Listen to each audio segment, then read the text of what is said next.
Okay, well, I think we're going to go ahead and get started then. I apologize, my video is not working right now, but feel free. I can see you all, so just feel free to just chime in whenever you have a question.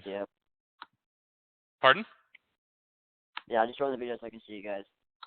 Okay, awesome.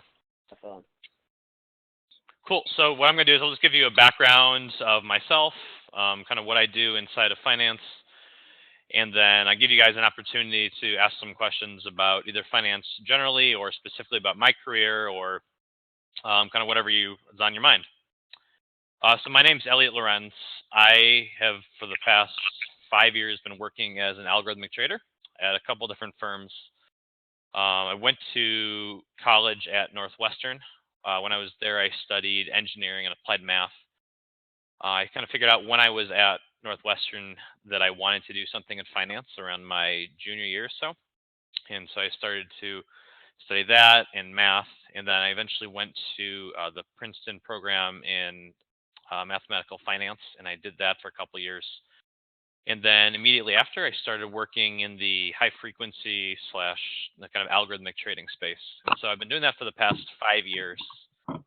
And I have quite a bit of experience trading lots of different products, fixed income, equities, you name it. So I'll kind of give you a vibe for what I do on a day-to-day basis. And then after that, I'll let you guys ask some questions. Does that sound good? Yeah. Yeah.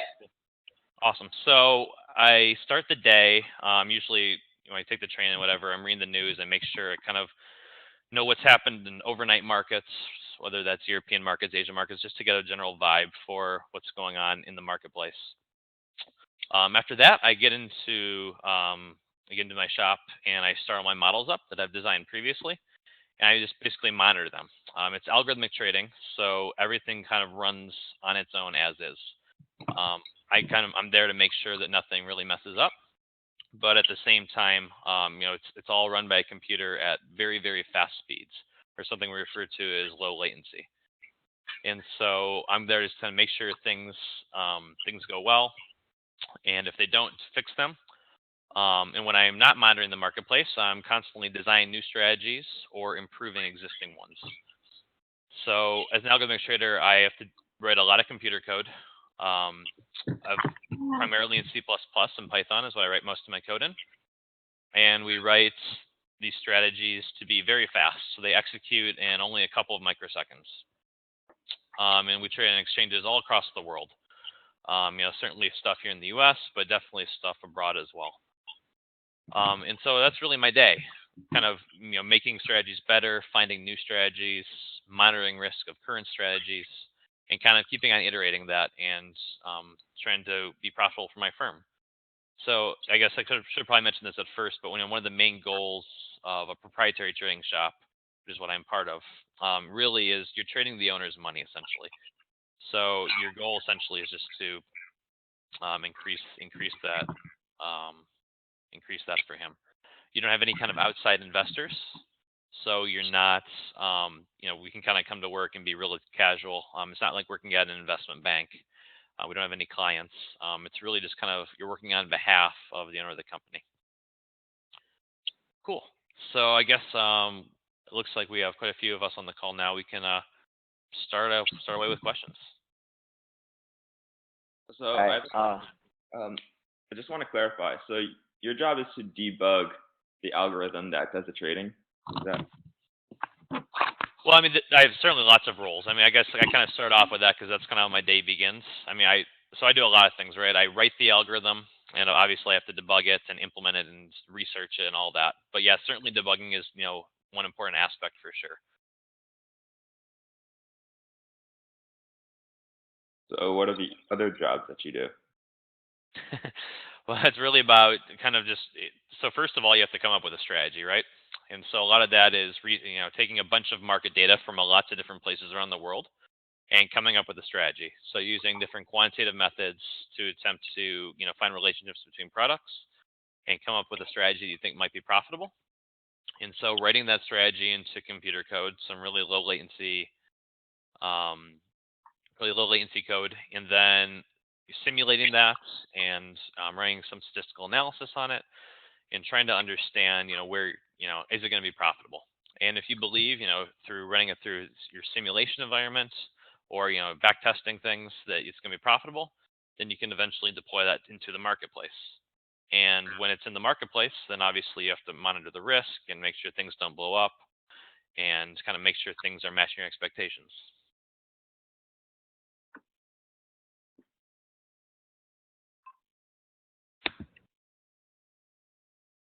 Cool. Who's next? Well, I was kind of curious how you got into the world of finance. Well, it's kind of a difficult route for me. I started off when I went to Northwestern. I thought I wanted to go into medicine, and so I spent my first couple of years really studying things to do with chemistry and biology and biomedical engineering specifically. And then I eventually kind of realized after a couple of years that that wasn't really for me. And I realized kind of the parts of engineering that I really liked were the really quantitative aspects of it, which medicine didn't really have too much of. And so once I realized that and kind of discovered the whole quantitative trading space, I thought it made sense to kind of learn more about it and kind of go to grad school for it. So that's when I went to grad school and really kind of, dove really deep into quant trading. Was it like a tough transition for you to go from biomedical engineering to studying mathematics and trading? Yes and no. Yes, from the standpoint of it's obviously a really different subject material, and plus I think once you have your mind set on something and changing it, and all the expectations that comes along with that, it's obviously very different. So that was difficult, but easier from the standpoint of I already had a pretty good technical background, and so studying engineering to start off with gave me a lot of the skills that are needed for this job. This job needs a lot of really quantitative skills, whether it's in kind of pure math, applied math, computer science, statistics, all those things. And so engineering teaches you a lot of those. So from that standpoint, the transition wasn't quite so bad as perhaps another area might have been.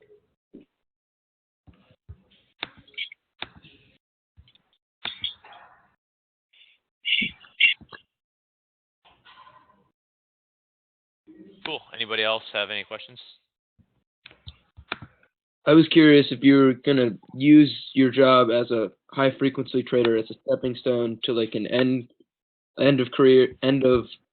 or just to another job.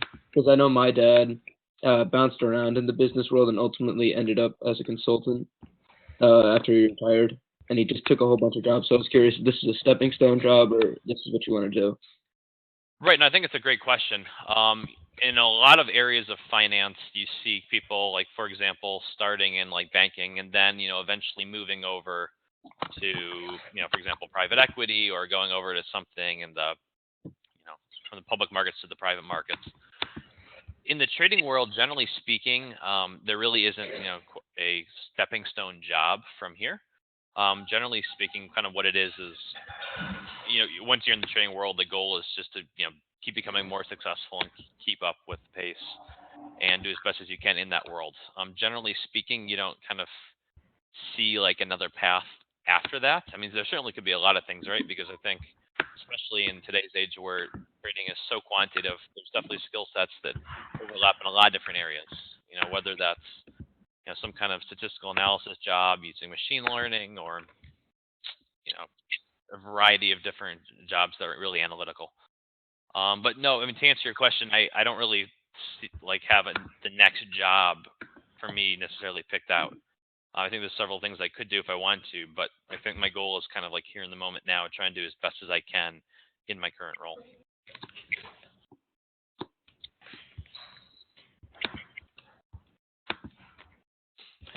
Also, I was curious, what would you recommend as like a major for somebody who wanted to go into the finance world? It's tough. You could do a lot of different things, to be honest. It depends on kind of what area of finance you want to go into. You guys are in high school, correct? Yeah. Mm-hmm. Right. So I think at this point in your lives, I really wouldn't be thinking too much about specifically, I want to go into this very small section of finance. Like you definitely can, and you can explore, and you can learn about it, and that's great. But I think the important thing to realize is that your interests and expectations might change, or they might not be what you think they are right now. And so I think it's really important for you guys to explore lots of different areas right now and learn a lot about a lot of different things, whether it's in finance or other areas.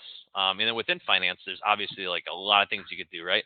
And those things require a lot of different skill sets. If you want to do something more general in finance, like a banking job, you don't necessarily have to study, anything really hardcore with respect to, like financial analysis and so forth. You'll learn a lot of that on the job. What a lot of those jobs recruit for is just, finding good, smart people who are really motivated and, really excelled at their classwork. That being said, if you're looking to do a job kind of like what I do in terms of quantitative trading, that does come with some prerequisites in terms of background, in terms of, all the quantitative stuff I've mentioned before. So is coding a requirement for quantitative analysis or trading jobs like that? Well, it's beginning to be that, and I'd kind of hesitate to say yes, it is right now. When I started in the industry a while ago, it was not the case necessarily. When I initially started, you saw a lot of people who were much less quantitative and kind of came from that old school trader mentality. Now it's definitely kind of shifting to become a much more quantitative space, and people kind of have those skills. I was just curious what type of skills or weaknesses people in the industry have. What types of skills or weaknesses people in the industry have? Yeah. Generally speaking, pretty quantitative skills.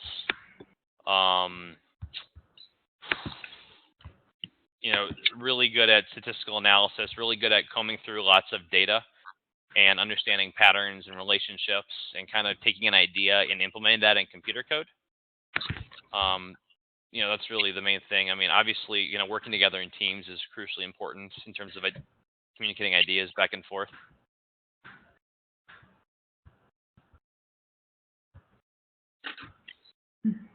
What would you say you enjoy most about what you do? For me, it's really the day-to-day of kind of, having like a P&L associated with you, meaning profit and loss, and kind of going, kind of to battle in a way in the market each and every day, and kind of getting results instantly. And it's really competitive, and it's really quantitative. So it's a couple of things I really enjoy. Do you spend a lot of time like working with people or working on computers? Yeah, absolutely. I spend a ton of time on computers. I'm basically on a computer, all day long. Writing computer code, doing analysis, that sort of thing. So does that limit like your interactions with other people, or are you kind of working with them on the computer? Pardon me, can you say that one more time? Does that like limit your interactions with other people, or are you working with them together on the computer? It's a little both. I definitely interact with them on the computer a fair bit, especially since a lot of my team is actually in New York. But communicating back and forth, whether I'm in New York with them or I'm in Chicago where I normally am, or, just communicating via video, communication is like super important. Do you have any advice on how like finance or trading or like even stuff with computers might apply to medical or pharmaceutical like career? Yeah, definitely could from the standpoint of, for example, developing, new technologies that require quantitative methodologies. And so, for example, like within medicine, whether it's some kind of medical diagnostics or, basically using any kind of large-scale data sets and using those data sets to extract information, I think that can be used in a lot of different fields, including medicine.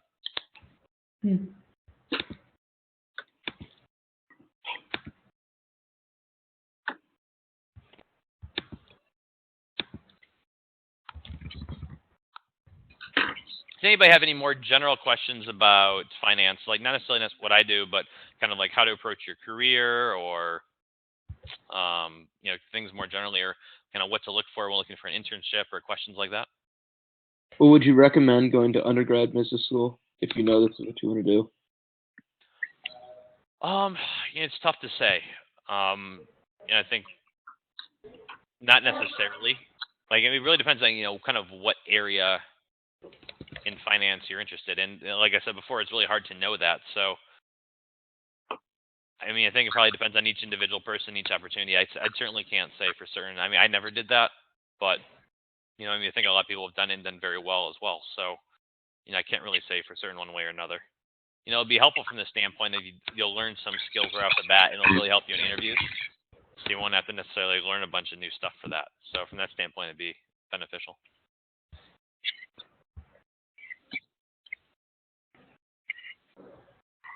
If we want to find work with our level of experience in high school, where should we go? But you said if you want to find work in high school? Like, as a high school student, if we want to find work in finance, what would be a good place to start? Well, like to actually work while you're in high school, you mean, or like to explore? Like an internship, for example. Oh, an internship, I see. Well, it's definitely tough when you're in high school. I mean, certainly if you could reach out to anybody, for example, that I think that'd probably be the most beneficial thing if you could. For example, if there's any alumni from your school or any family friends, something like that would help you get a foot in the door, because most of these firms aren't going to have, internship opportunities open for high school students like explicitly. But it doesn't mean that somebody couldn't pull a string for you or get you in for a shadowing opportunity or kind of help you out in some way. So I'd say the best thing you could do is to make some kind of a personal connection with somebody, and then kind of go from there. It depends on what area of finance too, right? So like, for example, in a proprietary trading shop that I work in, they're going to be less willing to kind of bring people in from the outside, like on a short-term basis, just because, things tend to be very proprietary. And so you don't want someone to come in just for a short period of time and then leave right away. You'd prefer to have it be more sticky. But in, another job where it's, for example, might be more client-related or the information is proprietary, you might be able to find someone to take on that risk and help you out. But the biggest thing for you guys is probably to realize, well, first of all, once you find someone to go to bat for you, that's great. But then you have to really prove to them that you know what you're talking about and really doing your homework. And I don't think anyone's expecting you, especially at your age, to really understand, all the intricacies. But at the same time, just having a general idea of what you're interested in, kind of what the job requires, what's going on in the world of finance at a very general level. Those are the sorts of things that you can do to help stand out from the crowd, to kind of really just show the interest and motivation that, other students might not necessarily show.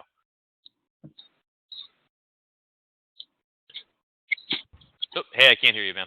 I can see you talking, but I can't hear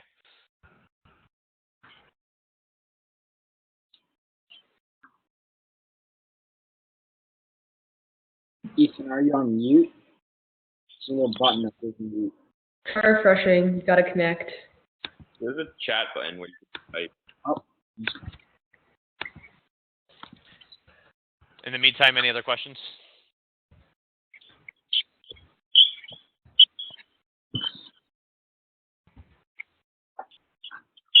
Hey, you there, Ethan? Can you hear me now? Yes. Yeah. Okay. Are there any specific news websites or newspapers that you recommend we read just to get some background on the market to help us for later? I mean, I think it really depends on kind of what specifically you're looking for. The two prototypical ones that everyone's going to tell you are the Wall Street Journal and the Financial Times, and I really can't argue with that. Those are probably the two best publications in terms of just daily stuff. But other than that, I mean, if you have like a specific area of finance, I'm happy to help you kind of find the specific material. But generally speaking, those are kind of the two better ones. I have a question on so you work at a technological trading firm, right? Like where you use basically just computer algorithms to do trading for you. That's right. So how would you compare, like, what are like the ups and downs of using that versus the old people trading instead of computers? Well, there's a couple things. I mean, first of all, computers definitely make things more efficient, and by efficient I mean, for example, keeping different arbitrage relationships in line, making things just happen faster in the marketplace. It allows spreads or people to quote markets much tighter. So if you're familiar with the concept of a bid-ask spread, the bid is where a market maker offers to buy, and an ask is where a market maker offers to sell. And then you as a retail participant can come in and hit that bid or lift that offer. And so the smaller that spread is, means the less essentially you are implicitly paying to get into that position. So basically with the advent of algorithmic and high frequency trading, it allows market makers to make very, very tight markets, which really lowers the cost for just about everybody. That's one thing. I'm trying to think. Kind of any other kind of thoughts on what you're looking for in that answer? Just like how it's changed and like how the marketplace has changed, or? I was thinking more along the lines of what are some downsides of using computers instead of having people? Sure. I mean, there's definitely some downsides. One, for example, is you have the potential for I'd say more catastrophic events. So when you have an algorithm running, hypothetically, if you code something incorrectly or you create some kind of a bug in the program that you're unaware of, you don't know how to handle it, things can definitely get out of hand. So you have to be very, very careful and be very robust in your testing and make sure you are overly cautious and make sure all these corner cases can't happen. Because as you probably read about in the news, in the past couple of years, there have been circumstances where there's been runaway algorithms and firms have gone out of business because somebody deployed a piece of code and they didn't realize the bug in it. And went to the marketplace and it just lost a ton of money right away. That sort of thing can happen. And so from a stabilization of the kind of financial system standpoint, is definitely positives and there's negatives. The positives meaning you have these tighter bid-ask spreads and you have more efficient markets overall, but you also increase the potential risk of these catastrophic events. I think as time goes on and people get better at analyzing these risks and understanding how to counteract them, you'll see less and less of them. But it is definitely something to be aware of.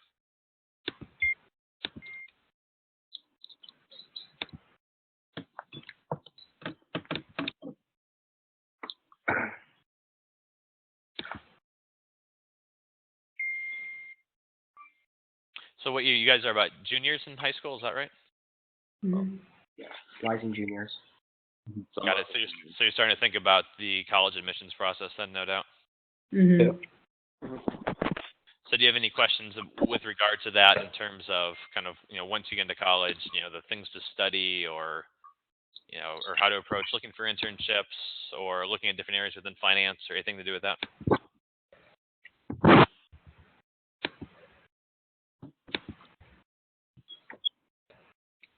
Are there any internships that you would recommend? Can you be a little bit more specific, like in what particular area or? Like say you wanted to go into algorithmic trading, are there any internships that you recommend for that area? For that specifically, I mean, I guess the obvious one would be to actually work for an algorithmic or high frequency firm. But I mean, of course, as you come in as a freshman or sophomore, it's going to be difficult. So I'd say just doing anything in general that shows, a couple of things are going to be important. One that kind of shows your quantitative aptitude, or whether it's some kind of research job, or writing some computer code or doing some analysis, that would be important. But really, the most important thing is just to get some experience doing something, and to show that you're responsible, to show that you're reliable, to show that you're motivated, and you can go and be reliable, work a job. I mean, that's really probably the most important thing, to be honest, when you're a freshman and sophomore. It's great to aspire to achieve a great internship at that point. There's nothing, but I just kind of want to make the point that just doing something is probably really important instead of just kind of going home for the summer, not doing anything at all.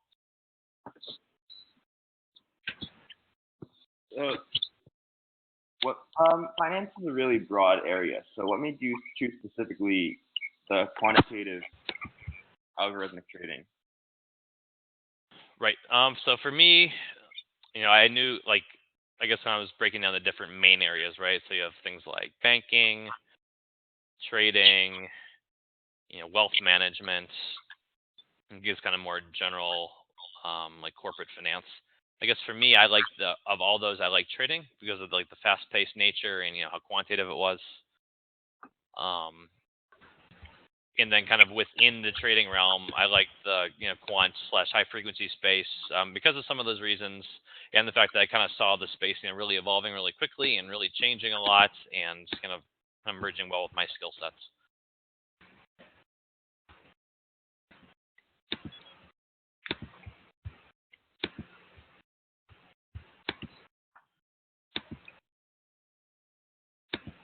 Are there any examples of like any good programs that you feel like really helped you in college on your way to like finance?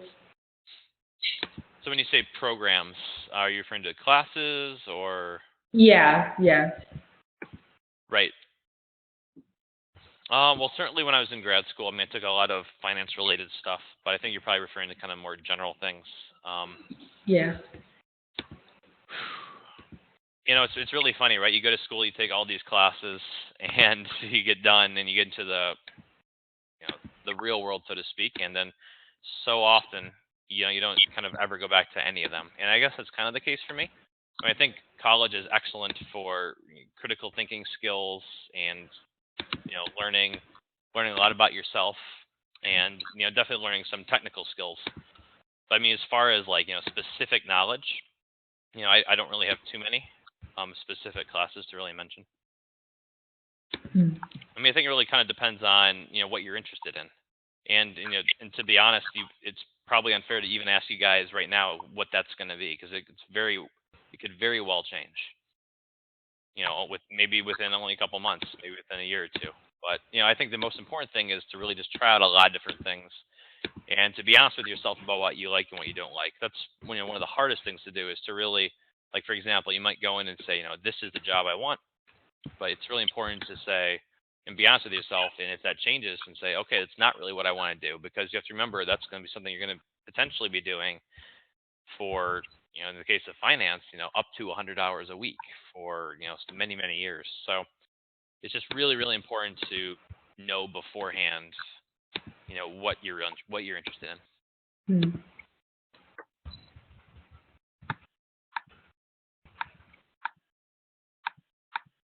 Could you walk us through some of the internships that you did? Like, for example, when you worked at Morgan Stanley or Tower Crest Capital Management? Sure. So, yeah, I was fortunate to have a lot of different internships. I was curious about a lot of different areas.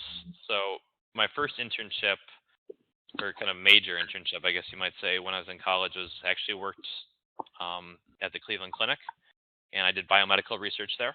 And while it's not really necessarily related to what I do now, it was important from the standpoint of, I got a little bit of coding experience.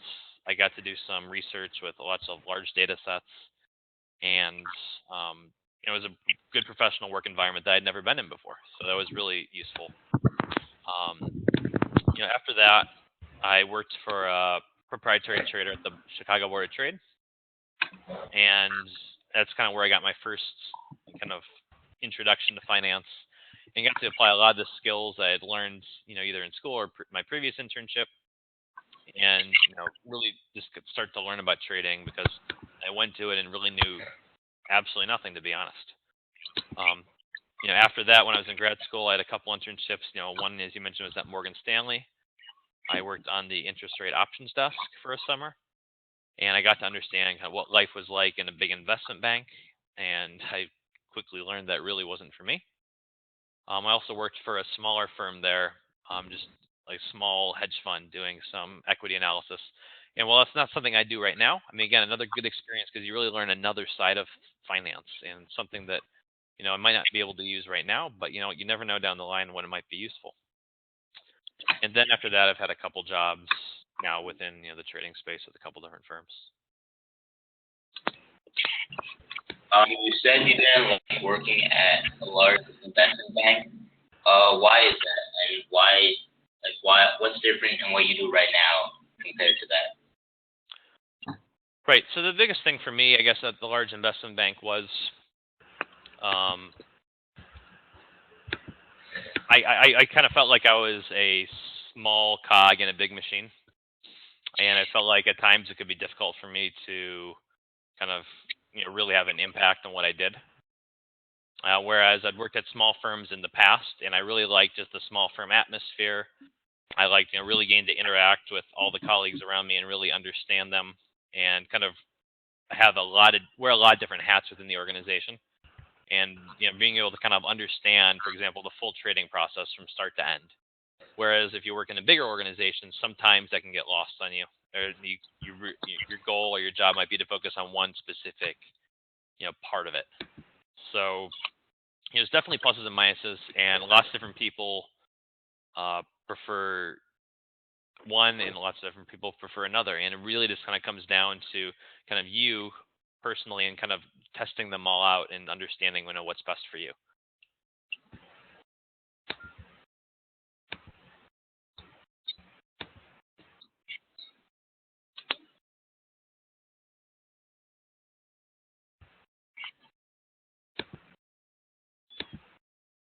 What would you say what kind of character traits do you think a person would need to be involved in the finance world? Oh, definitely, high integrity. I think that's very important. Finance a lot of times gets a rap for, you see in the newspapers people who don't have high integrity, and people who, whether they cheat or whether they steal or whatnot. So it's very, very important to kind of go in this industry and have that high level of character and kind of having a good moral compass, because it's very easy to kind of let that go astray, and you don't want to end up like those guys you read about, for sure. That's definitely, I'd say, one very, very important character trait. Another one would definitely be persistence, especially as a young person in the industry. When you first start off, there's going to be so much you don't know, and you're not expected to know. But it's really important to be, really hardworking and really persistent, and really, putting the time to figure it out, because eventually you will.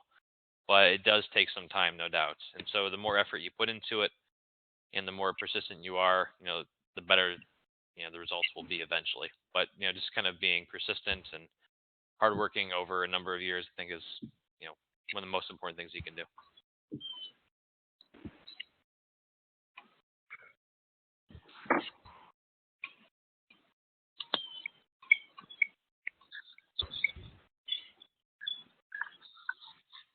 Do any of you guys program at all or write computer code? Yeah. Yeah. What do you guys write in? Python. I write in Java. Okay, awesome. Learn Xcode. Pardon me, which one? Well, Swift. Not Xcode. Okay, cool. I mean, I think, first of all, I think the fact that you do it at all is great, especially for now. If you're interested in going to the high-frequency trading world or quant trading world, I think you see a lot of two languages. One is C++ for writing our actual, the actual strategy code itself. And then for analysis, you see a lot of Python and R, I would add on to that. But, first I want to say is, if you know one analysis language, you can probably learn the other ones pretty simply. And then as far as actual, low latency object-oriented programming languages, you mentioned Arnav, Java. I mean, C++, the same principles, or a lot of the same principles certainly applies. So you could definitely learn that if you wanted to, no doubt. Go ahead. Oh, I'm sorry, I thought you said something. No, but I think it's really good that you're starting, kind of, if that's what you're interested in, starting that now at this age. I didn't really start doing a whole lot of programming at all until I started kind of on the job when I first started out of college. So starting now is definitely really important, if that's what you're interested in. But I mean, the thing is, finance is such a broad field, right? And I don't want to kind of give the impression that you have to do that, because you definitely don't. Most areas you don't need to know that. But that being said, if you do want to get into trading, it's moving in the direction such that you do need to be a pretty proficient coder.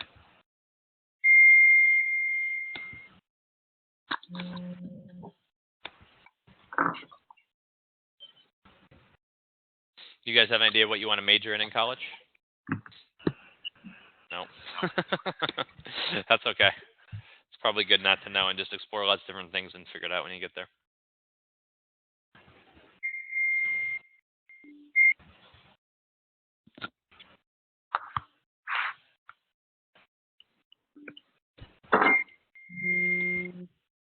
Have you guys had other internships while you're in high school? Not too many? Later this summer. What did you do? Oh, later this summer? Yeah, what are you going to do?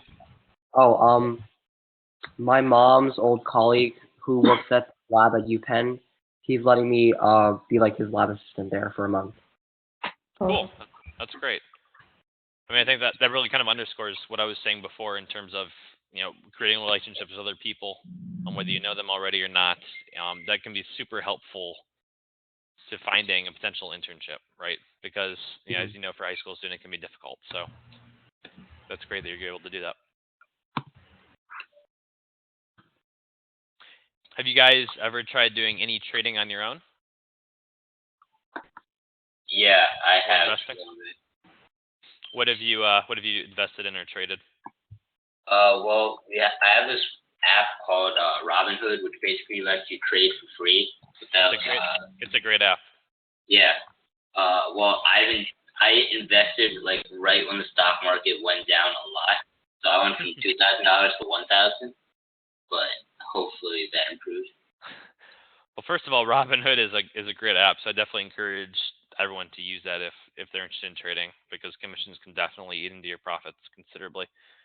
But it's a good lesson to learn, right? In terms of understanding your risk tolerance and understanding about yourself, the kind of risk you're willing to take on, understanding if a trade was good or what you could do to avoid it and so forth. So it's definitely good if you're just in that sort of thing to just kind of dabble in it if you can. If you guys are interested in something in the algorithmic trading world, there's a great website called Quantopian, where it basically lets you write Python code and test and backtest your own strategies and frankly do pretty high performance algorithmic trading, or at least without working at a high trading firm. It's really pretty impressive what you can do with that. So I would definitely recommend trying it if you can.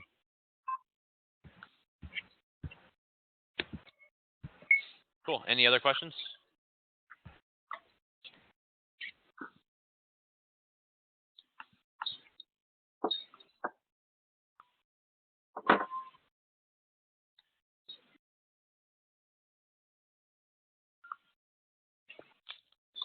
All right. Well, if you guys don't have any more questions, we can wrap it up here. You can feel free to contact me at any point. I think you guys have my contact info. If not, I think you can definitely get it from Modern Guild pretty easily. But I'm happy to answer any of you guys' questions with regard to whether finance in general or internships or really anything in that space. So feel free to reach out. Cool. Thank you. Okay, awesome. Thanks, guys. Really appreciate your time. Thank you. Thank you. All right, have a good night. Bye. Yeah, you too. Have a good night.